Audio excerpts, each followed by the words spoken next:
I'm going to be talking about how to get a blurry background in your work, also known as depth of field. Hey everyone, welcome to my channel where I detail my journey into filmmaking, photography, as well as share video gear reviews, tech reviews, and hints and tips such as this one. So if you're new here, consider subscribing. Let's get into the video. You've probably noticed pictures or videos look super cool when there's a blurry background. Maybe you've seen other YouTubers doing it, or you've seen it in movies.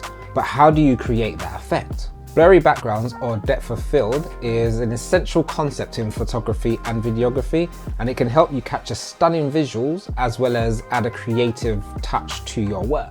Firstly, let's talk about what depth of field means. Depth of field refers to an area in a photo or video that is in focus, whether it's in the foreground or the background. Not getting into the science because I don't know that, but having done photography for nearly 10 years and filming for coming up to 2, you can achieve this blurry background effect using DSLRs, mirrorless cameras, point and shoots with manual settings, as well as most phones now. Would say it's easier to achieve on a mirrorless DSLR camera or a point and shoot with the manual settings. However, if you do have one of these, you can do it too. So one of the big tips here, whether you're indoors or outdoors, is that it's pretty difficult to achieve the blurry background effect if you do not move away from your background. What you want is to create as much space as possible between you or your subject and your background. So what you're looking for in a camera is your aperture and the length of your lens. As an example, I have an 85mm 1.8 lens, which is great for portrait because I can get quite close up.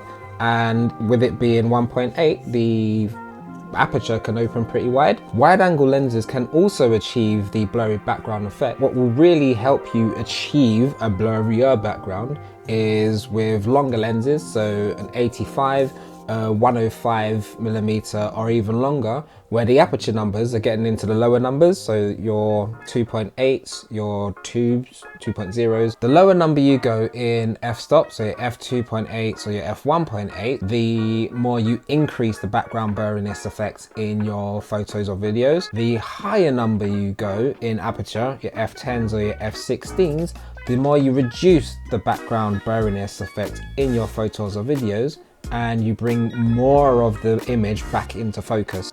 To demonstrate, I'm using my Sony 85mm 1.8 lens, and we'll post the aperture settings on screen. You'll notice the blurry background more with the image on the left, as I'm using a wider aperture setting. The image on the right is using a narrower aperture, resulting in more of the image being in focus, where both myself and the background are sharper.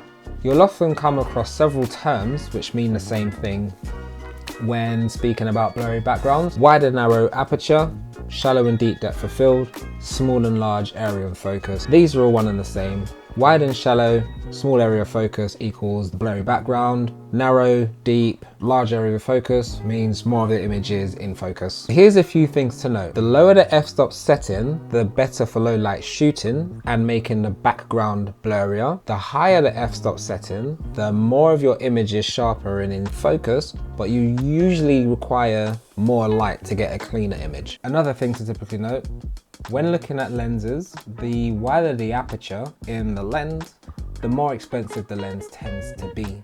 Looking at the on-screen examples, we have a 50mm 1.2 for £2,100, and we have a 50mm 1.4 at £1,500. So there you have it, the basics of depth of field and how to create a blurry background in your photos and videos covered. Remember, depth of field can be a powerful creative tool to help you tell a story, evoke emotions, and create stunning visuals. Experiment with different apertures to see how you can use depth of field to enhance your work. I hope you have found this useful. If you have any questions or comments, then please leave them in the comment section below.